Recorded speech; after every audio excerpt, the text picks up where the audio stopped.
Hello everyone, అందరూ ఎలా ఉన్నారండి? నేనైతే సూపర్ ఉన్నానండి. మీరు కూడా సూపర్ డూపర్గా ఉండాలని మనస్ఫూర్తిగా కోరుకుంటున్నాను. ఇవాళ మీకు మన ఛానల్లో సింపుల్గా టేస్టీగా పాలకూర పప్పు రెస్టారెంట్ స్టైల్ ఎలా చేస్తారో అయితే ప్రాసెస్ చూపిపోతున్నానండి. ఒక్కసారి నేను చేసినట్టయితే పాలకూర పప్పు మీరు ఇంట్లో ట్రై చేయండి. టేస్ట్ అయితే చాలా చాలా బాగా వచ్చింది. ఈ పాలకూర పప్పు చేయడానికి ఫస్ట్ అయితే మనం కుక్కర్ గిన్నె అయితే తీసుకోవాలండి. కుక్కర్లో చేసుకుంటాం కాబట్టి పప్పు అనేది నేనైతే వీడియోలో చూపిస్తున్నట్టు ఒక గ్లాస్ అయితే ఫుల్గా తీసుకోకుండా కొంచెం గ్యాప్తో అయితే కందిపప్పు తీసుకున్నానండి. ఆ గ్యాప్ ఫిల్ చేయడానికి ఒక గుప్పడైతే పచ్చెనపప్పు, ఒక గుప్పడైతే ఎర్రకందిపప్పు అయితే వేసాను. ఇప్పుడు మనం అయితే ఫుల్ కప్ అన్న ఫుల్ గ్లాస్ అన్న తీసుకున్నట్టు అర్థము. జస్ట్ నిమ్మకాయ సైజ్ అంతా అయితే చింతపండు అయితే తీసేసుకొని వాష్ చేసుకొని కొన్ని వాటర్ పోసేసుకొని నానబెట్టుకొని అయితే పక్కన పెట్టేసుకుంటున్నానండి. ఎందుకంటే ఈ పాలకూర పప్పుకి చింతపండే మెయిన్ పార్ట్. ఎందుకంటే ఆ చింతపండు వేయటం వల్లే ఫ్లేవర్ బాగా వస్తుంది, కరెక్ట్గా పులుపు బ్యాలెన్స్ అయ్యి. ఇప్పుడైతే కందిపప్పును అయితే కొన్ని వాటర్ పోసేసుకొని వీడియోలో చూపిస్తున్నట్టయితే వాష్ చేసేసుకొని అయితే ఆ వాటర్ అయితే పారబోసేసుకొని ఇప్పుడు ఫ్రెష్గా ఒక గ్లాస్ కందిపప్పుకి 1.5 గ్లాస్ వాటర్ అయితే పోసేసుకొని దాంట్లో ఒక హాఫ్ స్పూన్ అయితే పసుపు వేసుకోవాలండి. పసుపు వేసిన తర్వాత మీ టేస్ట్కి తగ్గట్టు అంటే మీ కారానికి తగ్గట్టు అయితే ఇక్కడ కారం వేసుకోవాలండి. అంటే కారం బదులు పచ్చిమిర్చి వేసుకోవాలి, అప్పుడే ఫ్లేవర్ బాగుంటుంది పాలకూర పప్పుకి. ఎక్కడ కారం యూజ్ చేయకండి, మనకు హోటల్స్లో పచ్చిమిర్చి వేస్తారు. సో పచ్చిమిర్చి అయితే ఒక 8 పచ్చిమిర్చి తీసుకొని అలా అయితే కట్ చేసుకొని వేసుకున్నానండి. ఇప్పుడు దాంట్లోనే హాఫ్ స్పూన్ గీ వేసుకున్నానండి, హాఫ్ స్పూన్ అయితే ఆయిల్ వేసుకున్నాను. పచ్చిమిర్చి అనేది మీ ఘాటుకు తగ్గట్టు వేసుకోండి, ఓకేనా? నాకైతే కొంచెం ఘాటుగానే ఉంటాయండి, అందుకే 8 వేసుకున్నాను. సో ఇప్పుడైతే పక్కన పెట్టేసుకుని అవి నానబెట్టుకున్నామండి. ఒక 10 మినిట్స్ అన్నా లేకపోతే 15 మినిట్స్ అన్నా. అవి నానే లోపే నెక్స్ట్ ప్రాసెస్లోకి వెళ్ళిపోదాం. ఫస్ట్ ఒక గ్లాస్ కందిపప్పుకి 3 కట్టలు అయితే పాలకూర అయితే కరెక్ట్గా సరిపోతుందండి. మీడియం సైజ్ కట్టలు అయితే. నార్మల్గా అయితే పాలకూర తక్కువ వేసుకొని పప్పుతో చేసుకుంటారు కదా, బట్ పాలకూర అనేది పప్పు ఎంత తీసుకుంటారు అలా ఉంటేనే మంచి ఫ్లేవర్ వస్తుందండి. సో 3 కట్టలను అయితే వాష్ చేసేసుకొని వీడియోలో చూపిస్తున్నట్టయితే అలా కట్ చేసేసుకున్నాను. పాలకూరలో టమాటా వేయరంటారు కదండి.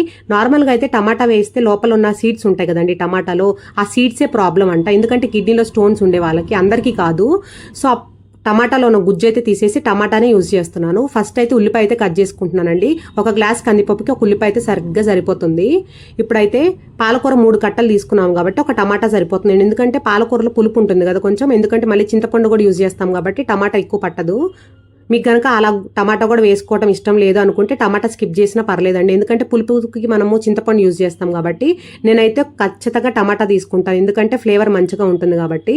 టమాటాలో ఉన్న లోపల గుజ్జు అయితే తీసేసానండి, వీడియోలో చూపిస్తున్నట్టు తీసేసి ఇప్పుడు జస్ట్ పైన ఉన్న ముక్క వరకే కట్ చేసేసుకుంటున్నాను. చూసారు కదా అలా. ఎప్పుడన్నా పప్పుల్లోకి ఉల్లిపాయ అనేది అలా పొడుగా కట్ చేసుకోండి, అప్పుడు బాగుంటుంది. చిన్నగా కట్ చేసుకుంటే మళ్ళీ స్మాష్ అయిపోతాయి.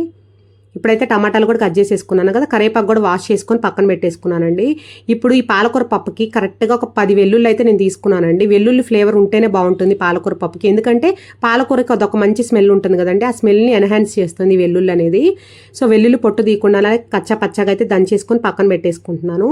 ఇప్పుడైతే ఇంకా తాలింపు పెట్టేసుకోవడమే అండి. తాలింపు పెట్టే ముందు ఏం చేయాలంటే మనం ముందుగా నానబెట్టుకున్న పప్పు ఉంది కదండి, ఆ పప్పు అనేది ఉడకబెట్టుకుందాం. ఫస్ట్ మీడియం ఫ్లేమ్లో పెట్టుకొని ఒక 4 విజిల్స్ అయితే మనకు కరెక్ట్గా సరిపోతాయండి.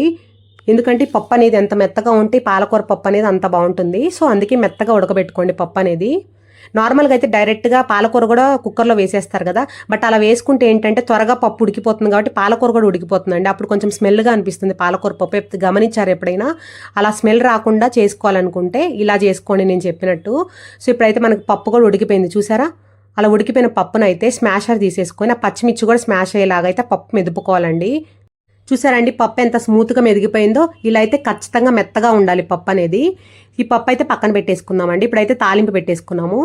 సో ఇప్పుడైతే స్టవ్ ఆన్ చేసేసుకొని బాండీ పెట్టుకున్నానండి. బాండీ అయితే మంచిగా హీట్ అయిన తర్వాత ఒక 3 స్పూన్స్ అయితే ఆయిల్ వేసుకోవాలండి. ఎందుకంటే ఇక్కడ మనం పాలకూర వేపుకోవాలి కాబట్టి ఖచ్చితంగా ఆయిల్ అనేది ఎక్కువే పడుతుంది పాలకూర పప్పులో, అప్పుడే ఫ్లేవర్ బాగా వస్తుందండి. ఖచ్చితంగా కొంచెం ఒక 3 స్పూన్స్ ఆయిలే వేసుకోండి. వేసుకున్న తర్వాత ఆయిల్ హీట్ అయింది చూడండి. ఆయిల్ అలా హీట్ అయిన తర్వాత దాంట్లో కట్ చేసి పెట్టుకుని ఉల్లిపాయ ముక్కలు అండ్ కరేపాకు ముక్కలు అయితే వేసుకున్నాను. ఒకేసారి టమాటా ముక్కలు వేయకండి, ఎందుకంటే ఉల్లిపాయ అనేది త్వరగా మగ్గదు టమాటా వేస్తే. సో ఇప్పుడైతే ఉల్లిపాయ ముక్కలు అండ్ కరేపాకు వేసాం కాబట్టి జస్ట్ ఒక 2 సెకండ్స్ అయితే ఉల్లిపాయ కరేపాకు అనేది మగ్గించుకున్నానండి. అలా మగ్గించేసుకున్న తర్వాత దాంట్లో కట్ చేసి పెట్టుకున్న టమాటా ముక్కలు కూడా వేసేసి జస్ట్ ఒక 2 సెకండ్స్ అయితే అలా కలిపేసేసుకొని మూత పెట్టేసుకున్నానండి. జస్ట్ మనకి ఉల్లిపాయలో ఉన్న పచ్చి స్మెల్ అండ్ టమాటాలో ఉన్న పచ్చి స్మెల్ పోతే సరిపోతుంది.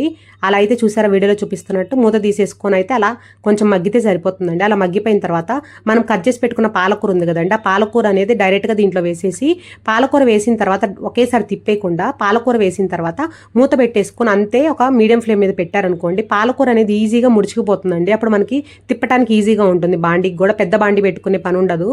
సో పాలకూర వేసేసిన తర్వాత మూత పెట్టేసుకుంటాను. నేను ఎప్పుడైనా గోంగూర అన్న ఏదైనా ఆకుకూరలు అన్న వేసేటప్పుడు అంతే చేస్తాను. అప్పుడు ఏంటంటే నార్మల్గా తోటకూర చేసేటప్పుడు మాత్రం మూత పెట్టకూడదు అంటారు. ఎందుకంటే లాస్ట్ టైం నేను వీడియో పోస్ట్ చేస్తే వేరే సబ్స్క్రైబర్ అయితే చెప్పారండి, మూత పెట్టుకుంటే అంట దాంట్లోనే పోషకాలు పోతాయంట. బట్ ఈ పాలకూర అయితే మూత పెట్టుకొని ఉడికించుకోవాలండి, అప్పుడే పచ్చి స్మెల్ అనేది పోతుంది. సో ఇప్పుడైతే పాలకూర వేసిన తర్వాత మూత పెట్టేసుకొని ఒక 2 సెకండ్స్ తర్వాత తీసేస్తే పాలకూర అనేది ముడుచుకుపోయి కొంచెం తేమ అవుతుందండి, అప్పుడు తిప్పేస్తే ఈజీగా ఉంటుంది. సో పాలకూరలో నుంచి మనకైతే వాటర్ వస్తుంది, మీ అందరికీ తెలుసు కదండి, అందుకే నేను ముందే వేయలేదు పాలకూర అనేది. మళ్ళీ వాటర్లో ఉడికితే ఉల్లిపాయ అనేది ఉడకదు కాబట్టి సో మొత్తం వేగిన తర్వాతే పాలకూర వేయాలి. అందుకే సో పాలకూర అనేది అప్పుడప్పుడు మూత తీసుకుంటూ తిప్పుకుంటూ ఉండాలండి. మూత తీసుకుంటూ తిప్పుకుంటూ ఉండటం వల్ల పాలకూర అనేది ఎక్కడ మాడిపోకుండా మొత్తం వాటర్ అనేది ఈవెన్గా అయితే ఉడికిపోయి పాలకూర అనేది స్మెల్ లేకుండా ఉంటుందండి, పచ్చి స్మెల్. సో అలా అయితే నాకు కరెక్ట్గా ఒక 10 మినిట్స్ పట్టిందండి పాలకూర ఉడకడానికి.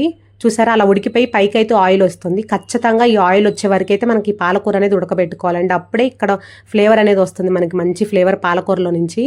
చూసారు కదా, అలా కుక్కర్లో డైరెక్ట్గా అన్నీ వేస్ట్ చేసుకునే పప్పుకి ఈ పప్పుకి అయితే చాలా డిఫరెన్స్ ఉందండి. ఒక్కసారి అయితే ఇలా పప్పు ట్రై చేయండి, మీ అందరికైతే ఖచ్చితంగా నచ్చుతుంది.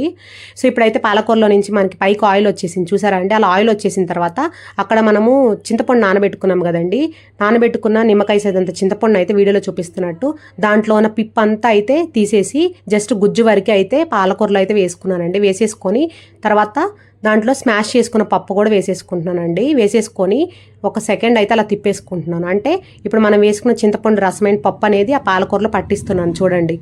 అలా అయితే తిప్పేసుకొని సిమ్ ఫ్లేమ్లో పెట్టుకొని అయితే తిప్పుకోవాలండి, ఎందుకంటే పప్పు మెత్తగా ఉంటుంది కాబట్టి మాడిపోయే ఛాన్స్ ఉంటుంది.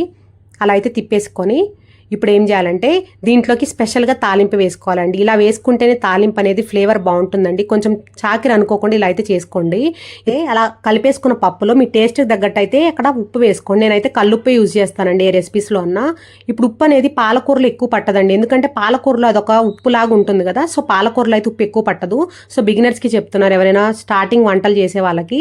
సో పాలకూరలో ఎప్పుడైనా చూసుకొని వేసుకోవాలి ఉప్పు అనేది. కావాలనుకుంటే లాస్ట్లో వేసుకోవచ్చు, సరిపోలేదంటే. నేనైతే 1/2 స్పూన్ అయితే ఉప్పు వేసేసుకొని అలా అయితే మిక్స్ చేసేసుకొని ఇప్పుడు ఆ పప్పు అనేది ఇంకో బర్నర్కి అయితే ట్రాన్స్ఫర్ చేసేసుకున్నానండి. ఆ పప్పు ఉడుకుతున్నప్పుడే దీంట్లోకి తాలింపు పెట్టేసుకున్నాం. ఇంకా తాలింపు కోసం అయితే ఇంకొక చిన్న బాండి అయితే పెట్టేసుకొని ఇంకొక 1 స్పూన్ అయితే ఆయిల్ వేసుకున్నానండి.